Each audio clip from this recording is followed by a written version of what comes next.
Friends, welcome to Learn Scripting. I am Sakti. This video we are going to learn about Python regular expression. To write the Python regular expression code, we need to import Python RE. Then the syntax to write the regular expression, we have to take a string. In my case, I am taking this as my sample string.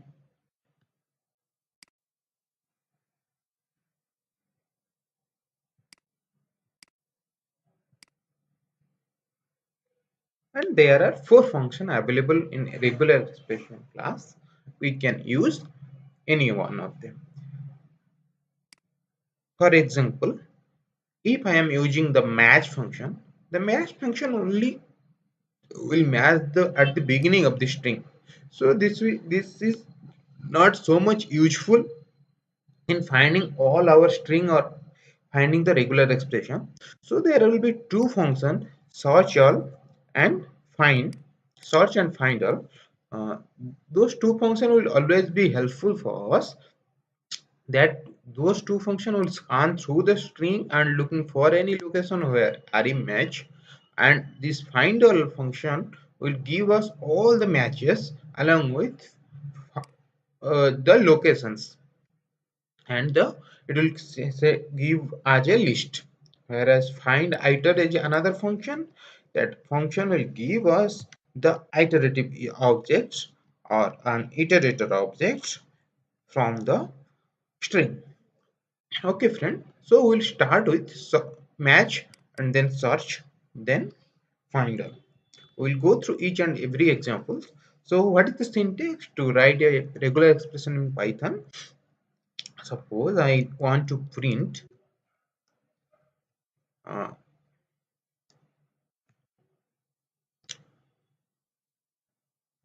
with the match function. I need to write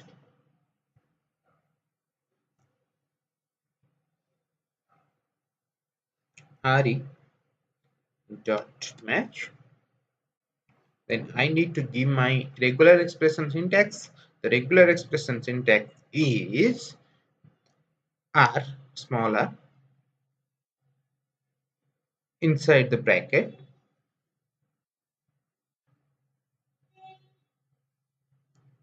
You have to give the string as that. So what are the things we want to search? We want to give inside the column. Match function will only match if the string or character present inside the string at the beginning. So here I am going to give capital A because this character present in my beginning. I am going to run this program. See, you can see a match object got found. How I will print that match object? Dot group function. You can see A is found.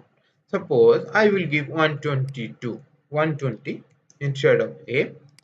It will not found. It will throw an error, non-type object group, because it is not finding anything. That's why group cannot be happen with empty type or null type. If I'm removing also, it is finding none. Okay, so match function will only match if the string or substring or character present at the beginning of the string. So there is another function. This function is search. The search function will search whole string and it will find if any match will occur. In the same, I am just removing the match function. I am just going to add the search function. We'll see the result.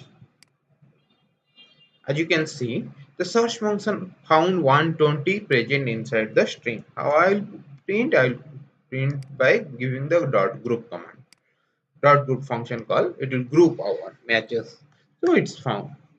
In search function, suppose I will give 129, 1209. So it is not present in our string. What it will throw? It will throw a non-type object and it cannot be grouped. If I am removing this, it will throw one none. Okay. Suppose I am adding 120 once again here, and I am removing this 9. So in our case 120 is present twice. So it is only showing or only showing the presence of 120 in the first location. Okay, now in our string 2 120 is there. Okay, so this function is not useful when we have the string has repetition. What is the function we will use? Find all is the function to find all the presence in the string. We will go and change this find to find all.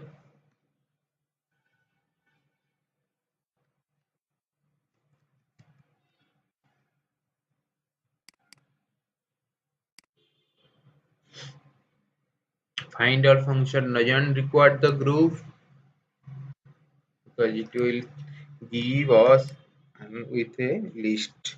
So you can see it's found 120 is present two times in this string. Okay friend, like this find iter is the function to find all the objects inside the string and it will give us a iterator object. So how we'll handle the iterator object? Find iter. We can handle by two types. One is, if I am going to run this, you'll see what the output is coming. The iterator objects. So how will I handle the iterator objects? We can handle the iterator objects via for loop. Suppose this is our iterator object being written from this find iter function. I am going to write a for loop for that. Print time. I'm going to run this program and you will see the for loop will print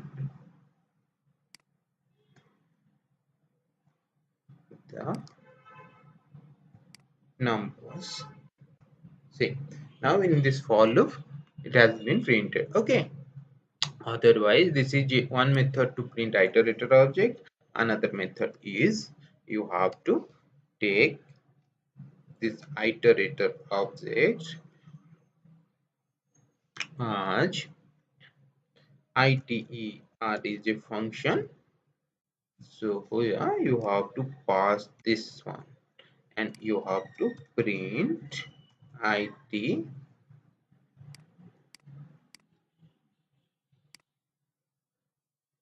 dot next.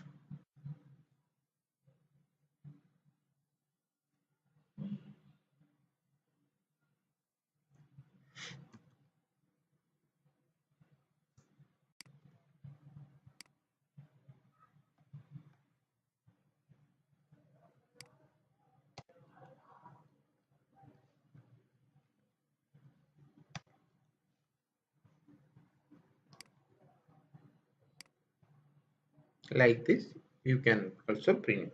So this is the second way to print. So friends, these are the function available inside the Python array module. Okay, now we will go through